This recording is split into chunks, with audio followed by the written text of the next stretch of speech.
Primeira Epístola de Pedro, capítulo 2, do versículo 1 ao versículo 3. A palavra do Senhor nos diz assim: despojando-vos, portanto, de toda a maldade e dolo, de hipocrisias e invejas, e de toda sorte de maledicências, desejai ardentemente, como crianças recém-nascidas, o genuíno leite espiritual, para que por ele vos seja dado o crescimento para a salvação. Se é que já tendes a experiência de que o Senhor é bondoso. Até aí a leitura da palavra de Deus. Vamos orar mais uma vez?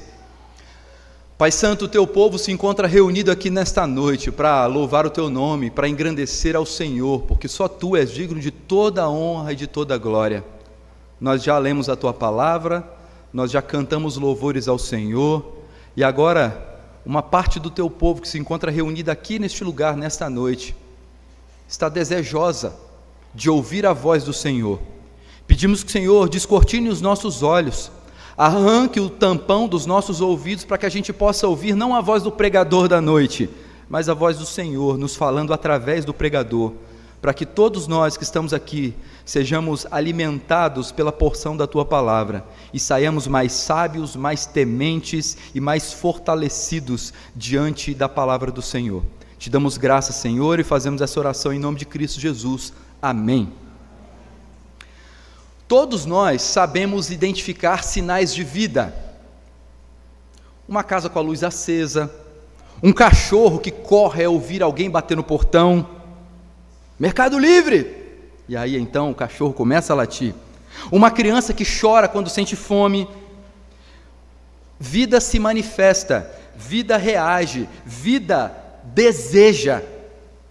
E uma das formas mais simples de identificar se algo está vivo é observar os seus apetites. Observar para os apetites. Um corpo saudável sente fome. Uns sentem mais fome do que outros, mas um corpo saudável sente fome. Uma criança viva chora quando precisa de alimento, quando quer alimento. Um doente grave, quando perde o apetite, acende para todos nós um sinal de alerta. A ausência de fome não é somente um detalhe, muitas vezes ela é um sintoma. A ausência de fome pode ser um sintoma. E o mesmo acontece na vida espiritual. Há pessoas que mantêm práticas religiosas, participam de cultos, reconhecem, ou aliás, conhecem e têm um vocabulário cristão, mas já não sente desejo real por Deus. A fé se torna mecânica, a palavra acaba perdendo o sabor, e a vida cristã passa a ser sustentada mais por hábitos do que por comunhão. E Pedro sabe disso. Pedro sabe que as pessoas da época estavam passando por isso, e Deus é sábio, Ele sabe que nós precisávamos desta palavra, porque nós também passamos por isso. No final do capítulo 1, o apóstolo Pedro afirmou algo extraordinário. Ele afirmou que nós somos regenerados, não por coisas corruptíveis, mas pela palavra viva e permanente de Deus. Ou seja, a vida começa com um novo nascimento. Mas Pedro não permite que essa verdade fique apenas no campo doutrinário, nas coisas teológicas de alto nível. Ele agora nos conduz a uma pergunta prática e inevitável para todos nós que entendemos que fomos regenerados pela palavra, que recebemos a graça de Deus, que somos alvo agora da bênção do Senhor. Que pergunta é essa? O que essa nova vida no Senhor Jesus produz no cotidiano do cristão? Sim, você foi regenerado, mas e agora? E agora? O que a gente faz?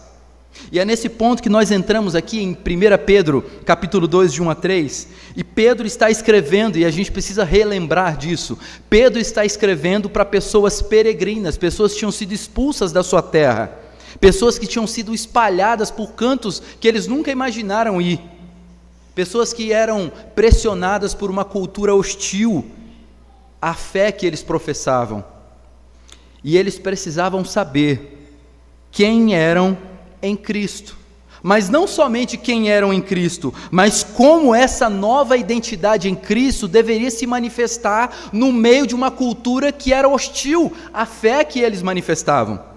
E a resposta de Pedro é muito simples: A resposta de Pedro é que vida espiritual verdadeira se revela pelos novos desejos. Vida espiritual verdadeira se revela pelos novos desejos. Assim como o nascimento físico cria necessidades físicas para cada um daqueles que nascem, o nascimento espiritual, o novo nascimento no Senhor Jesus, cria naquele que nasceu de novo apetites espirituais. Onde há vida, há fome. Onde há regeneração, há desejo pela palavra. Onde a graça foi provada, nasce um anseio por mais graça. Mais graça. Senhor, eu quero mais graça. É exatamente isso que Pedro quer nos ensinar nesse texto. Por isso o tema do nosso sermão de hoje é o apetite que revela a vida. O apetite que revela a vida. E Pedro começa mostrando que antes de desejarmos o alimento correto, há algo que precisa ser deixado para trás. E por que isso é importante, pensar nisso? Porque muitos de nós têm dificuldade em deixar algumas coisas que não fazem mais parte da identidade cristã para trás. A nova vida não apenas cria em nós novos desejos, ela também exige de nós rupturas claras com aquilo que não pertence mais a quem é parte do povo de Deus. Por isso, nosso primeiro passo ao olharmos para esse texto é olhar para aquilo que a nova vida em Cristo abandona. Vejamos então, em primeiro lugar, que o apetite espiritual revela vida. E o que é que a nova vida abandona? É isso que a gente vai ver. O que a nova vida abandona? É o que a gente vê no versículo 1. Pedro inicia essa sessão no versículo 1 com palavras muito decisivas. Mantenha sua Bíblia aberta, nós vamos olhar várias vezes para ela. Eu estou usando aqui a versão Almeida Revista Atualizada. Se você está com outra versão, talvez algumas palavras vão ser diferentes, mas não tem problema. Pedro começa aqui dizendo, despojando-vos portanto. E veja, esse portanto não é um mero detalhe gramatical, é uma ponte teológica. Pedro aqui está conectando diretamente o que foi dito antes com o que será exigido agora. É como se Pedro estivesse falando assim, olha, porque vocês nasceram de novo pela palavra, que é o que ele falou lá no versículo 23 do capítulo 1, porque vocês receberam uma vida incorruptível, há uma consequência inevitável. Se você já recebeu essa vida incorruptível, algo precisa ficar para trás. E aí nós olhamos para outro verbo no texto, que é despojando-vos. Uma palavra que talvez nós não usamos no nosso vocabulário, mas no vocabulário bíblico ela aparece. Esse verbo ele era usado no cotidiano, era a ideia de alguém que chegava em casa com a roupa suja, era a ideia de se despir das roupas sujas, das roupas que se incomodava, roupas pesadas, roupas impróprias. É o gesto de quem chega em casa depois de um dia difícil, coberto de poeira e de suor, e não pensa duas vezes antes de tomar um banho e trocar de roupa, despojar-se, tirar aquilo que incomoda. Pedro está dizendo para nós que a nova vida em Cristo não combina mais com vestes antigas do pecado. E repare que os pecados listados aqui pelo apóstolo Pedro, no versículo 1, não são escândalos públicos, mas venenos silenciosos que corroem os relacionamentos. Veja, ele menciona maldade. O que é a maldade? O desejo interno de prejudicar o outro. Ele menciona o dolo, a manipulação, a falsidade calculada. Ele menciona hipocrisias, é a máscara espiritual, é a aparência de verdade, mas que por trás está a mentira. Ele menciona invejas, o ressentimento que muitas pessoas têm do bem do outro. E ele também menciona toda sorte de maledicências. Uma palavra que fere, palavras que diminuem, palavras que destroem o outro. Pedro não escolhe esses pecados por acaso. Eles são incompatíveis com uma vida que foi gerada pela palavra.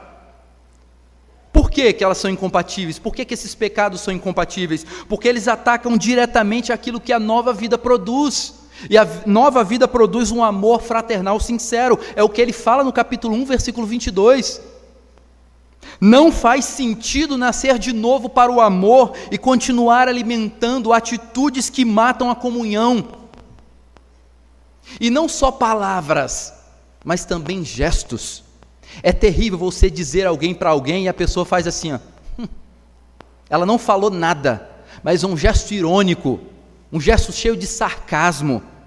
E às vezes a gente vê isso acontecendo na igreja. Quando alguém fala alguma coisa, quando alguém exorta alguma coisa, a pessoa nem percebe que ela comete gestos assim. Ninguém cresce espiritualmente enquanto insiste em manter relações contaminadas pelo pecado.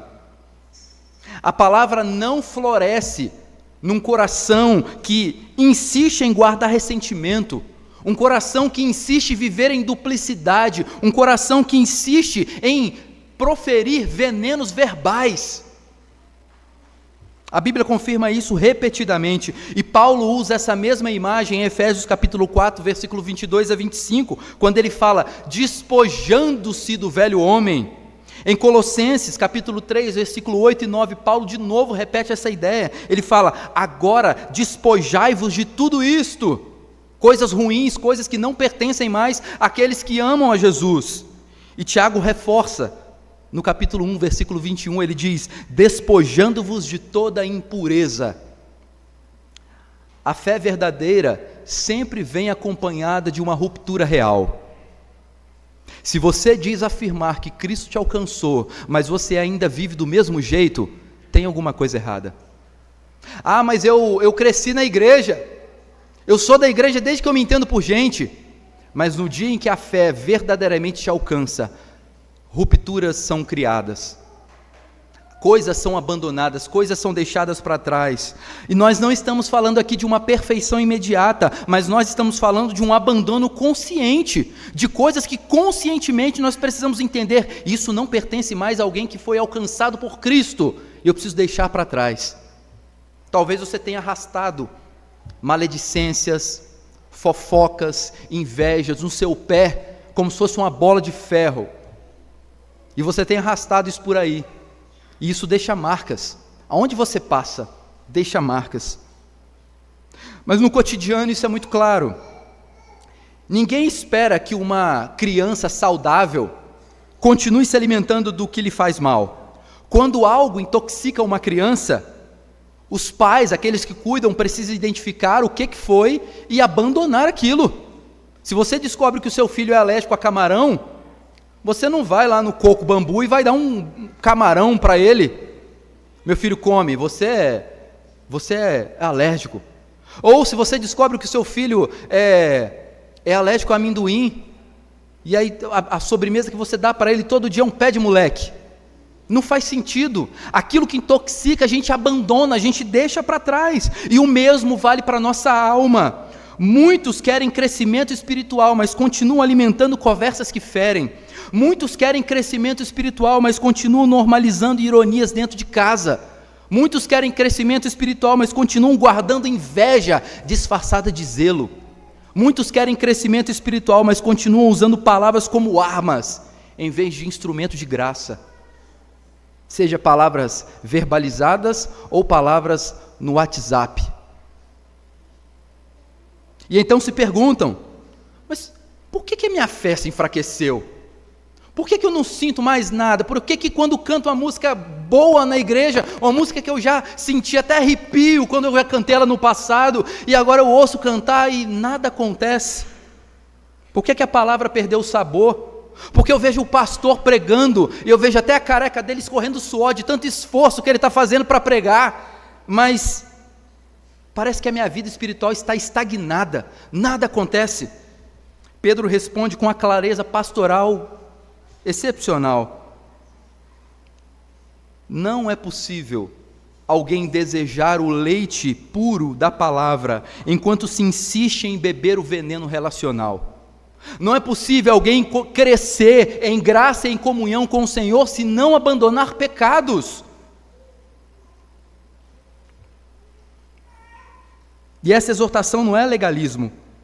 Pedro não está dizendo aqui, abandonem o pecado para serem aceitos pelo Senhor, ele não está falando isso, ele está falando, abandonem o pecado, sabe por quê? Porque vocês já foram aceitos, e quem foi aceito na família do Senhor, não combina mais com uma vida de pecado. O abandono dessas coisas não é a raiz da salvação, mas é o fruto da nova vida. Quem nasceu de novo começa, ainda que com muita luta, a sentir repulsa por aquilo que antes era tolerado. Seja um casal de namorado que ainda está tendo práticas sexuais que só deveria ser desfrutada dentro do casamento, se o Senhor alcança, aquilo começa a trazer repulsa. Seja alguém que antes se embriagava ou usava entorpecentes e é alcançado pela graça, e aquilo tem que mudar o coração. Seja alguém que adorava fofocar e chegava a escorrer baba no canto da boca, mas quando é alcançado pelo Senhor, isso deve ser repulsivo. Por isso esse versículo nos chama a um exame honesto. Não é apenas ao comportamento externo, mas é o comportamento do coração. Porque vocês que estão aqui nessa noite, vocês podem enganar a todo mundo. Vocês podem viver uma vida externamente piedosa, mas Deus sabe exatamente o que se passa na sua vida, naquelas coisas que só você ou outras pessoas sabem, e você está tomando da comunhão com o Senhor, que hoje nós vamos ter a graça de celebrarmos todos juntos, alguns pela primeira vez, e você está com pecados que você deveria confessar diante do conselho da igreja, e você ainda está tomando da ceia. Deus sabe, Deus conhece. A nossa esperança é que, se de fato você é filho, vai chegar um dia que Deus vai tirar você da escuridão, e Ele vai colocar um holofote de luz sobre você, e todas as suas sujeiras vão ser apresentadas diante, não para a sua destruição, mas para a sua salvação. Deus purifica, a disciplina é fogo purificador do Senhor. A nova vida sempre deixa algo para trás. Ela não apenas acrescenta práticas espirituais, mas ela remove pesos desnecessários. E onde esse abandono começa a acontecer, o caminho fica livre para o verdadeiro crescimento. A nova vida começa quando o velho veneno é deixado para trás. Mas ela não termina no abandono. Ela avança com novos desejos. Deus vai acrescentando novos desejos no nosso coração. E é exatamente isso que Pedro mostra em seguida aqui no versículo 2. O que a nova vida passa a desejar.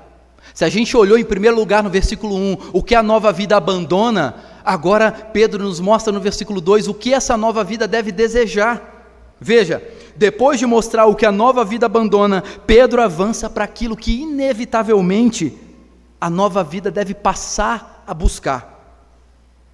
A vida cristã não é apenas cercadas de renúncias. Sim, existem renúncias na vida cristã, mas ela não é apenas renúncias. Tem muita gente que olha para o povo de Deus e fala assim: o povo de Deus é aquele povo que não pode fazer isso, não pode fazer isso, não pode fazer isso, é o povo do não. Mas não é só isso. A vida cristã não é definida apenas por renúncias, mas por novos desejos. Onde Deus gera vida, Ele também gera novos apetites, Ele gera nova fome. E Pedro escreve: desejai ardentemente como crianças recém-nascidas o genuíno leite espiritual. Aqui esse verbo que está traduzido para nós como desejar ardentemente, ele é um verbo só no texto grego. Ele, na tradução, colocou o advérbio ardentemente para dar a ênfase desse desejo. Esse deve ser um desejo ardente. E ele descreve de fato um anseio intenso, um anseio profundo, um anseio quase instintivo. E veja, irmãos, não é interesse religioso ocasional, e nem uma curiosidade espiritual, é uma linguagem de necessidade vital. Pedro não diz, aprendam a gostar, ele diz, anseiem com urgência.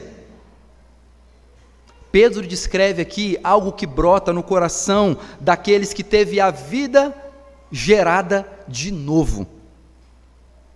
E a comparação com crianças recém-nascidas é muito interessante. Olhar para esse texto e pensar nessas crianças recém-nascidas, não fala aqui de maneira nenhuma de imaturidade espiritual, mas de uma dependência saudável, a dependência que o povo de Deus precisa ter de Deus. Um bebê não precisa ser convencido a mamar, se ele está saudável. Ele não precisa ser convencido a mamar. Ele não negocia horários, ele não racionaliza a fome, ele não substitui o alimento que é essencial para ele por distrações. Quando a fome vem, Os pais sabem bem, e às vezes essa fome vem na hora do culto, e aí nós ouvimos o choro, e nós lembramos, os pequenos também estão no culto, e nós lembramos que o Deus da aliança continua sendo um Deus fiel, Ele alcança também os pequenos, os filhos dos crentes. Quando a fome vem, tudo mais perde a importância para uma criança. E Pedro usa essa linguagem porque ela é uma linguagem universal. Crianças de todas as culturas choram quando estão com fome. Às vezes até adultos fazem isso. Choram quando estão com fome, ficam nervosos. Eu não conheço ninguém que fica nervoso quando está com fome. Mas vida verdadeira sempre se manifesta em desejos verdadeiros. E o objeto desse desejo é o quê? O genuíno leite espiritual, que é o que Pedro coloca aqui. E essa expressão usada por Pedro aponta para a ideia de um alimento puro, um alimento sem mistura, um alimento sem engano. É o leite que procede da palavra de Deus, o mesmo instrumento pelo qual aqueles que foram regenerados pela palavra, está lá no versículo 23 do capítulo 1, a nova vida deseja exatamente aquilo que a gerou. A palavra não é apenas o ponto de partida da fé, mas ela também é o meio de sustentação da fé. Talvez você já foi gerado pela palavra da salvação, mas por algum motivo você deixou de ser sustentado por essa palavra. Seja porque você esmoreceu, seja porque o pecado entrou na sua vida e você simplesmente aceitou conviver com ele, seja porque você foi para uma igreja onde a palavra não é verdadeiramente pregada, há só massagens quiropráticas do ego. E aqui é importante a gente notar um contraste implícito.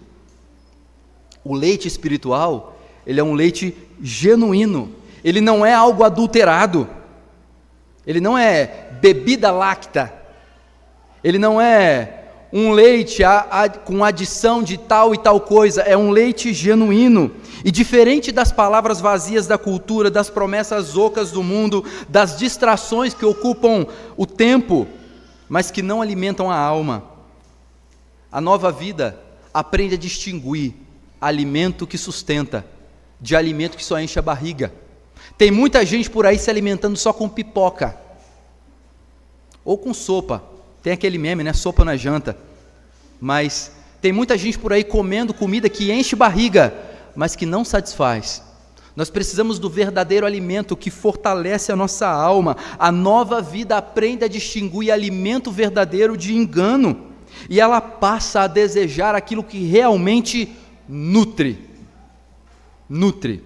Sabe quando nós estamos meio passando mal, e aí se você tem ainda uma pessoa das antigas perto de você e fala assim, vamos fazer uma canja de galinha, vamos fazer alguma coisa robusta, uma coisa forte, chega, faz suar. Nós precisamos espiritualmente desejar isso, o alimento sólido, que fortalece, que a gente come, a gente se sente saciado. É a mesma coisa, eu sei, eu também gosto de comida japonesa, mas você vai num sushi, gasta lá R$150, come e sai estufado, tem nigiri saindo pelo ouvido, e aí você come, fala, dei prejuízo, mas 2 horas depois, se você é como eu, te dá vontade de passar na lanchonete e comprar alguma coisa, porque aquele arroz vira, sei lá o que dentro da barriga da gente. Você fala assim, não, quando o pastor é guloso, mas não, existem comidas que não sustentam, elas enchem, mas não sustentam. Mas se você come uma pratada de feijoada, 1 hora depois você não está com vontade de comer de novo, não. Você está suando. Talvez você está pensando, puxa, por que eu comi tanto? Era para ter comido menos, eu estou sentindo o peso desse alimento. A palavra de Deus, ela nos sacia. Nós, quando meditamos na palavra, nós compreendemos que fomos de fato alimentados. E Pedro acrescenta ao propósito desse desejo. Ele fala, para que por eles vos seja dado crescimento para a salvação. O crescimento aqui não é para conquistar a salvação, mas para avançar na salvação. A salvação, vejam, a salvação é um ato. Deus vem e salva. Mas o que Pedro está falando aqui é dos reflexos dessa salvação. Da vida de santificação, da dedicação, à piedade, à busca pela palavra, à busca pela comunhão com o Senhor. E eu preciso te perguntar isso. Você tem se alimentado pela palavra ou você é um crente subnutrido? A nova vida em Cristo revela os seus desejos. Pedro diz: desejai ardentemente o genuíno leite espiritual. Pedro diz isso porque quem nasceu de novo sente fome que gera crescimento. E esse ensino de Pedro vem daquilo que Jesus mesmo havia ensinado na sua oração sacerdotal em João, capítulo 17, versículo 17, quando ele diz: santifica-os na verdade, a tua palavra é a verdade. Isso significa que a palavra não apenas alimenta, a palavra também transforma. Não é só leitura devocional, é processo de santificação. Quanto mais nos alimentamos da palavra, mais Deus nos separa do pecado e nos conforma à imagem de Cristo. Se você diz que ama Jesus, mas não sente fome da palavra, algo está desalinhado dentro do seu coração. Porque não existe santidade sem verdade, e não existe crescimento sem alimento. O mundo tenta saciar a alma com distrações, mas só a palavra de Deus santifica, porque é a palavra que limpa os nossos afetos, é a palavra que corrige os nossos desejos, é a palavra que fortalece a nossa fé, que o Senhor mesmo nos concedeu. Quem nasceu de novo, meus irmãos, não vive de migalhas espirituais, mas se a sua comunhão com Jesus se resume em 2 horas no domingo à noite, você está espiritualmente subnutrido. A sua alimentação não tem sido suficiente para te fazer forte e saudável. É por isso que talvez você tenha falhado, é por isso que talvez você tenha cedido às tentações, porque a sua vida de comunhão com o Senhor tem sido somente no período do culto à noite. É por isso que muitas vezes os louvores não falam nada com você. É por isso que muitas vezes os sermões não passam de coisas moralistas. Porque você não tem tido uma vida de comunhão com o Senhor, de segunda a sábado. Imagine alguém que vai na academia, e ele paga a academia. Janeiro agora é a época da gente fazer isso, a gente vai lá e paga a academia, e faz os planos. E aí você vai, e só vai uma vez por semana. E quando você menos percebe, você está indo uma vez por mês, e de repente você parou de ir. Mas a mensalidade continua sendo paga. Isso não vai fazer com que o seu corpo receba as transformações necessárias. Assim é a nossa alma. Cristo Jesus nos arregimentou na academia espiritual. Nós fazemos parte agora. Mas se você só vem para cá uma vez na semana, não existe peso suficiente que possa ser levantado em 2 horas, que vai impactar a sua vida de segunda a sábado, se você não tiver comunhão com o Senhor de segunda a sábado, e o domingo ser o ponto alto, onde você encontra os seus irmãos, onde é o culto que você está entregando ao Senhor, o povo de Deus alegra por estar reunido. Você tem se alimentado da palavra, ou você é um crente subnutrido? Lembre-se, vida espiritual saudável depende de alimentação espiritual constante. Quem não se alimenta constantemente, fraqueja. Quem não se alimenta constantemente, cede às tentações. Mas a salvação já recebida precisa ser agora desenvolvida, precisa ser aprofundada, precisa ser amadurecida. A fé que não é alimentada se torna frágil, porque não significa que ela é falsa, não significa que alguém que fraquejou na fé tinha uma fé falsa, mas pode ser somente uma fé subnutrida. A pessoa está fraca. Deus nos salva por graça, mas Ele nos faz crescer por meios ordinários, por meios comuns, e o principal deles é a palavra. A Escritura confirma isso. O Salmo 1 descreve o justo como uma árvore plantada junto à corrente de águas. Jesus afirma que o homem não vive só de pão, mas de toda a palavra que sai da boca de Deus. O padrão é sempre o mesmo. Vida espiritual saudável exige alimentação espiritual constante. E essa verdade se torna ainda mais clara quando trazemos para o nosso cotidiano. Pense em alguém que se alimenta mal. Come qualquer coisa, come em qualquer horário, come sem cuidado algum, sem pensar na saúde.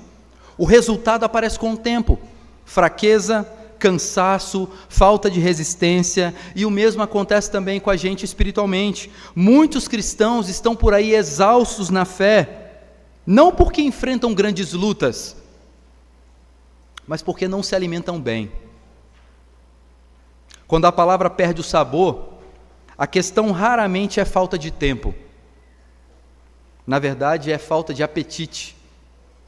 É falta de apetite espiritual, quase sempre. E isso revela que a alma está sendo saciada por substitutos. Entretenimento, viagens, passeios, são coisas maravilhosas. Mas se isso está te privando de ter comunhão na palavra, de ter comunhão com a igreja de Cristo, repense. Talvez muitas pessoas tenham se dedicado ao estudo e isso tenha afastado da palavra. Muitas pessoas têm se dedicado talvez ao cuidado da casa e não têm se dedicado à alimentação da palavra. A pergunta do texto não é apenas se você lê a Bíblia. A pergunta é mais profunda. Você sente falta da Bíblia quando ela não está presente? Um bebê saudável chora quando ele não é alimentado. O crente vivo percebe quando está espiritualmente faminto. Você se considera alguém faminto pela palavra? Esse desejo não nasce do esforço humano, meus irmãos, mas do encontro com Cristo. O leite espiritual não é apenas informação bíblica, ele é comunhão com o próprio Cristo, ele é o pão da vida, ele é a palavra encarnada. E quando Jesus Cristo se torna precioso, a palavra que o revela também se torna indispensável. A fome pela palavra, ela cresce à medida que o coração aprende a amar o Senhor. Por isso a nova vida não se sustenta apenas com experiências passadas, mas em alimentação presente. Não vive apenas das lembranças da experiência da conversão, mas de encontros diários com Deus na palavra. Onde a palavra é desejada, o crescimento acontece. Onde a palavra é negligenciada, a fé enfraquece. É uma regra. Pedro nos ensina que o crescimento cristão não é místico e nem complicado. O crescimento cristão é orgânico. Assim como o corpo cresce quando recebe alimento, a alma cresce quando se alimenta da verdade de Deus. Não há atalhos, mas há provisão abundante. Alguns irmãos serão recebidos no dia de hoje, vão professar a fé diante da igreja e diante do Senhor. E vocês que vão ser recebidos hoje, vocês correm o risco de, em pouco tempo, abandonarem a devoção diária. E aí está o desafio, não só de vocês, mas de todos nós, aqueles que já estão há mais tempo nessa jornada. Nós precisamos seguir na devoção diária, porque se nós formos alcançados pela palavra, e ela nos santifica, nós só vamos continuar nesse processo de santificação se nós continuarmos aprendendo da palavra, continuarmos sendo alimentados pela palavra. Quem deseja o alimento da palavra é porque já provou a bondade do Senhor, e é exatamente essa experiência que sustenta a fé. E é isso que Pedro nos mostra em seguida, o que a nova vida experimenta. Esse é o nosso terceiro e último ponto, está no versículo 3. Pedro encerra essa pequena sessão aqui, dessa primeira parte, ele encerra com uma frase curta, mas profundamente reveladora. Ele diz: se é que já tendes experimentado que o Senhor é bondoso. É interessante pensar nisso, né? Porque quando Pedro diz isso, ele está subindo o nível, ele está subindo o sarrafo. Veja, depois do abandono do velho e do desejo pelo novo alimento, Pedro fala daquilo que sustenta tudo isso, a esperança real da graça.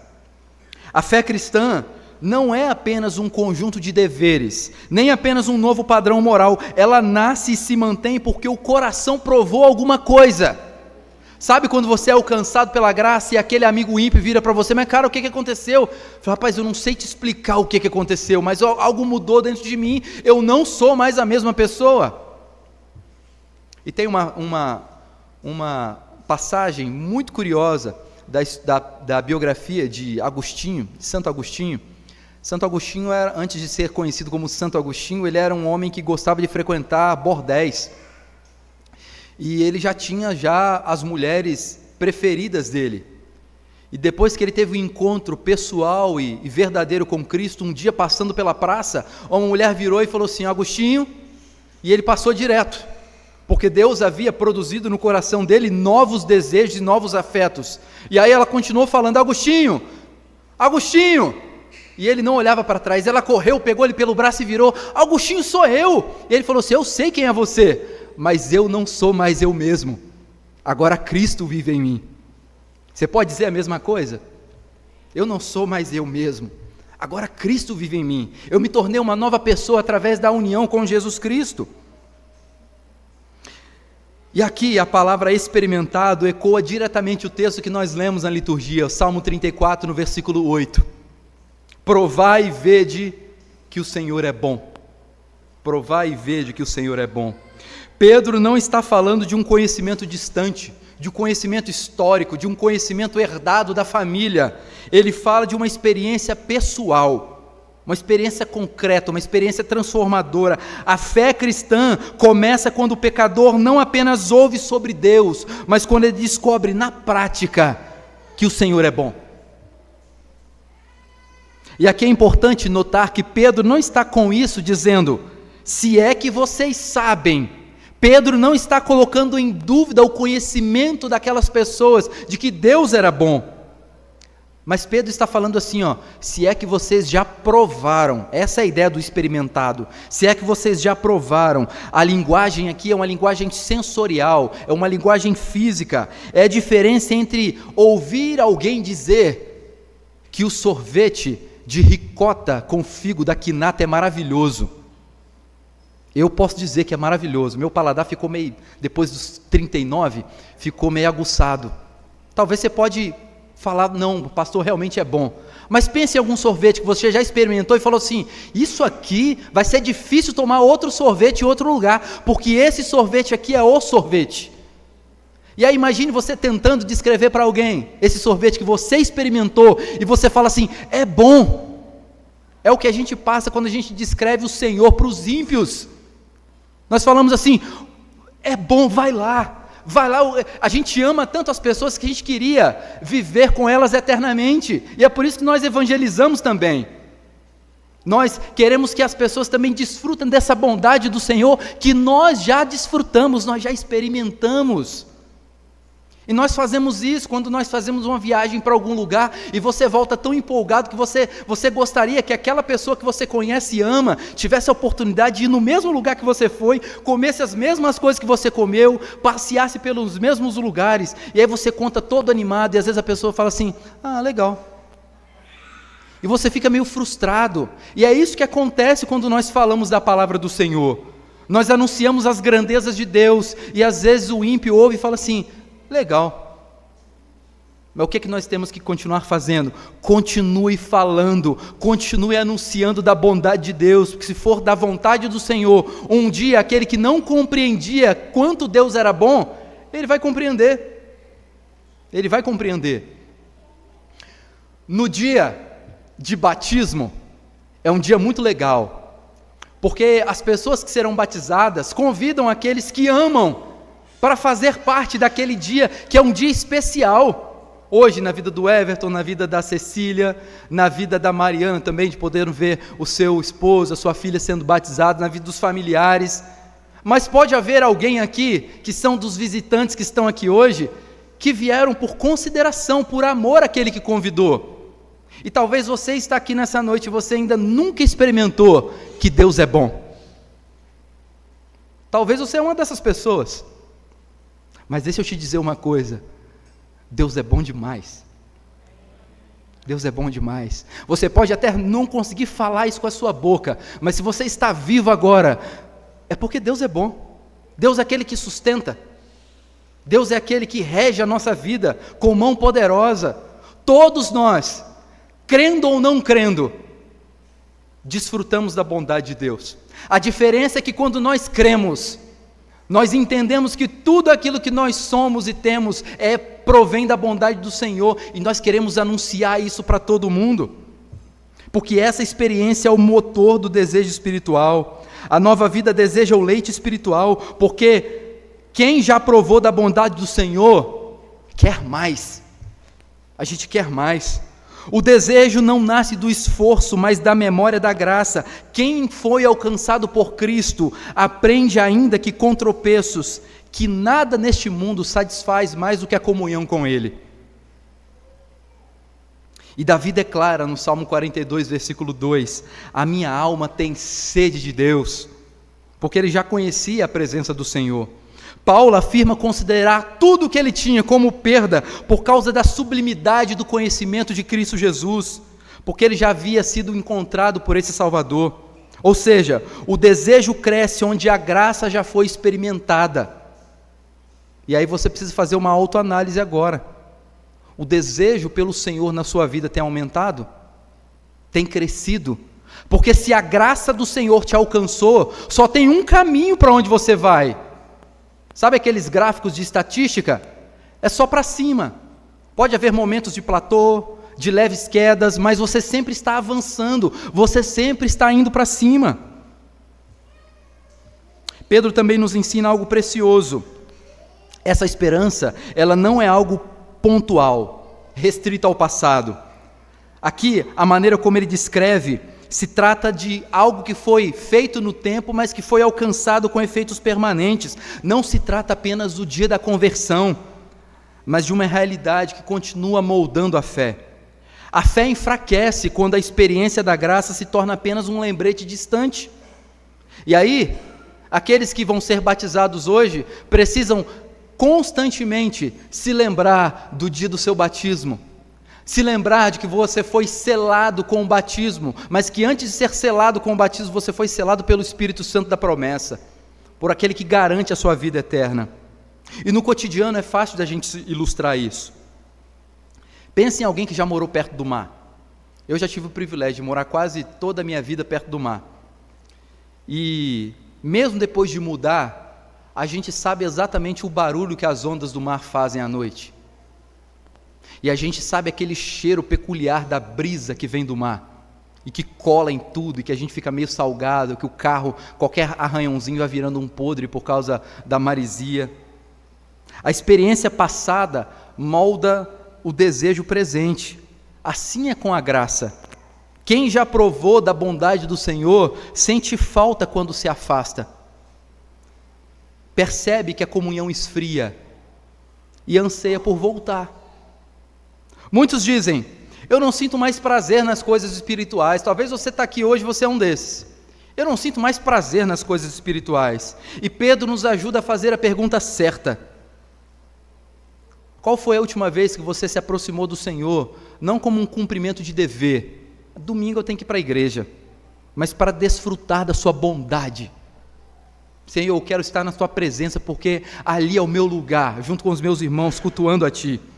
O problema, meus irmãos, nem sempre é falta de disciplina, mas perda de comunhão. Não é ausência de atividade religiosa, mas distanciamento do coração.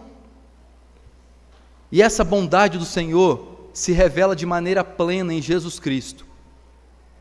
Ele é a expressão visível da benignidade de Deus. Na cruz, provamos o amor que perdoa. Na ressurreição, provamos a vida que vence a morte. Na comunhão diária, provamos a graça que sustenta a vida daqueles que são forasteiros nessa terra.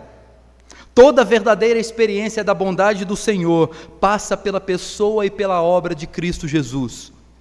Por isso a nova vida cristã não se sustenta apenas em mandamentos, mas em afeição renovada. Não seguimos a Cristo apenas porque devemos, mas porque aprendemos que Ele é bom. E quando nós aprendemos que algo é bom, nós queremos aquilo que é bom. E quando essa verdade desce do nosso intelecto para o nosso coração, o abandono do pecado passa a fazer sentido para nós. O desejo pela palavra é intensificado e o crescimento se torna natural. Pedro fecha esse trecho com uma lógica simples e profunda.